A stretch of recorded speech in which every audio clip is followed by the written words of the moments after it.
Thank you, everybody. Thank you. Just some interesting things here.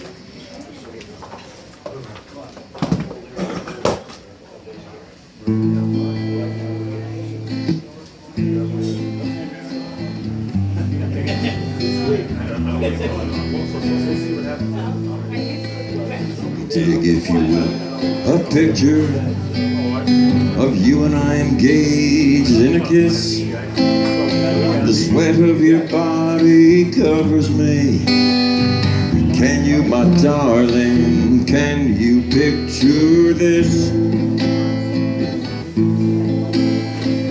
Dream if you can, a courtyard, an ocean of violets in bloom. Animals strike curious poses. They feel the heat between me and you. How can you just leave me standing alone in a world that's so cold? Maybe I'm just too demanding.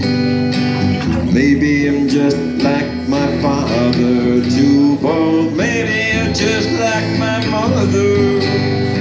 She's never satisfied.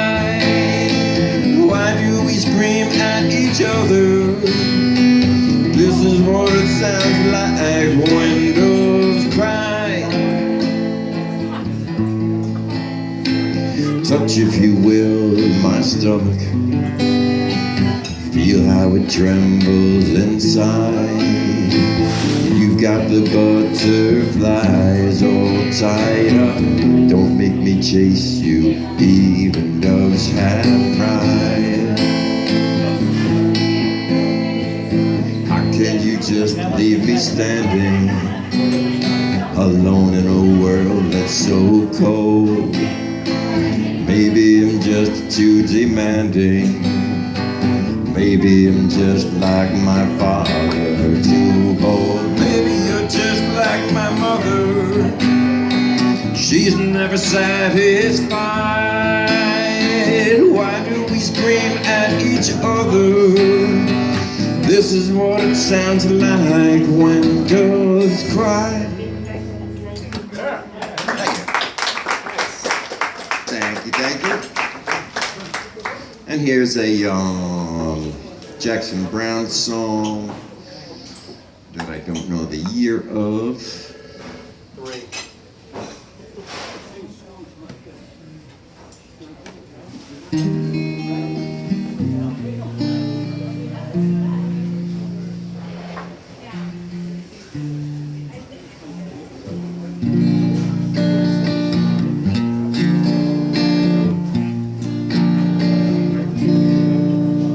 At the moment the music began, you heard the guitar player starting to sing. You were filled with the beauty that ran through what you were imagining.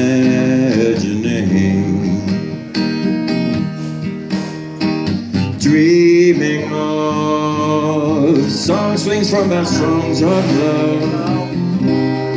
I was the endless sky, and you were my Mexican dove. Now the music that plays in your ears grows a little bit fainter each day, and you find yourself looking through tears at the love you feel slipping away. No, it's not the kind of love you might hope to find. If tears could release your heart from the shadows preferred by the mind, like the wind that comes up in the night, caressing your face while you sleep. Love will fill your eyes with the sight of a world you can't hope to keep. Dreaming on that's gone. The light in your lover's eyes disappears in the light of the dawn. But the morning brings strength to your restless wings, and some other lover sings to the sun's bright corona. I know all about these things, Linda Paloma.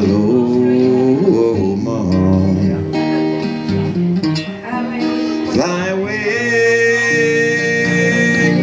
Linda Paloma, Linda Paloma.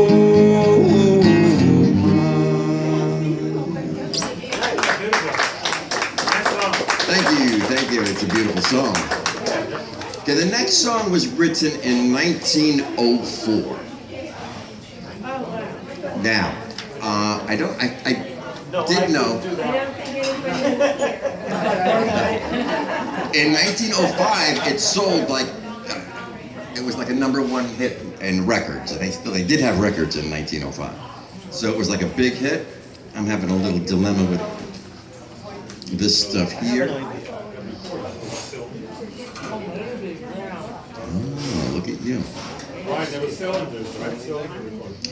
Well, perhaps.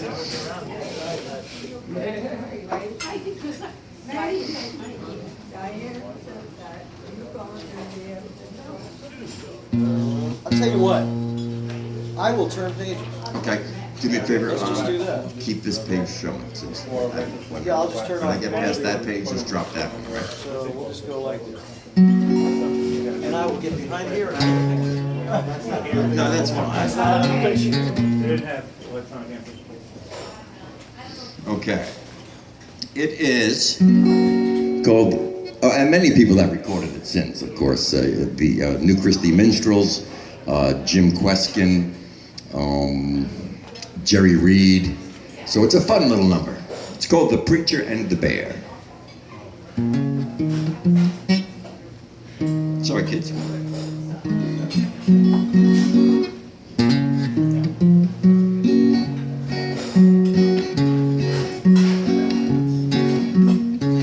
Well, the preacher, he went out walking, was on one Sunday morn. It was against his religion, but he took his gun along. He shot himself some mighty fine quail and one little measly hare. But on his way returning home, he met a great big grizzly bear. The bear sat down in the middle of the road, mean as he could be. The preacher, he started shaking, and he climbed up a big old tree. Well, the bear stood up and he rolled his eyes, he shook his ugly head. The preacher looked up to the skies, and this were the words he said. Oh Lord, didn't you deliver Daniel from the lion's den? And also Jonah from the belly of the whale, and then the Hebrew children from the fiery furnace. So the good book do declare. Oh Lord, if you can't help me, for goodness sake, don't you help that bear. Oh Lord, if you can't help me, for goodness sake, help that bear. The bear began to climb the tree, and that made the preacher sore. The preacher climbed up still higher, until he couldn't climb no more. And just about then this limb gave way, and they both came a-tumbling down. The preacher, he began to pray, and you could hear it for miles around. He said, oh Lord, didn't you deliver Daniel from the lion's den? And also Jonah from the belly of the whale, and then the Hebrew children from the fiery furnace. So the good book do declare. Lord, if you can't help me, for goodness sake, don't help that bear.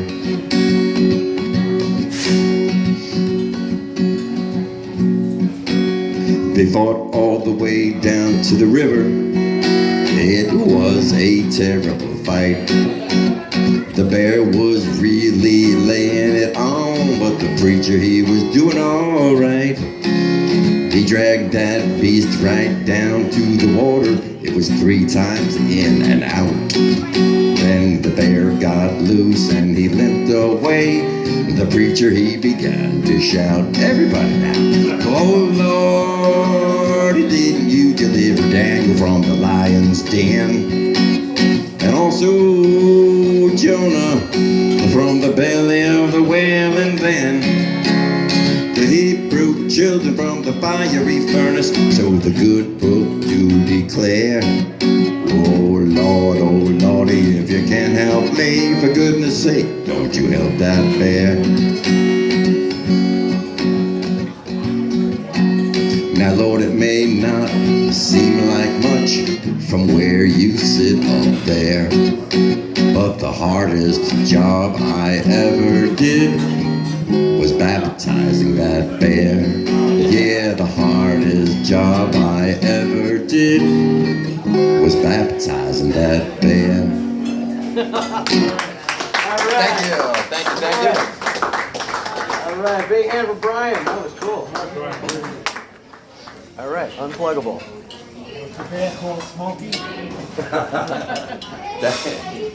All right.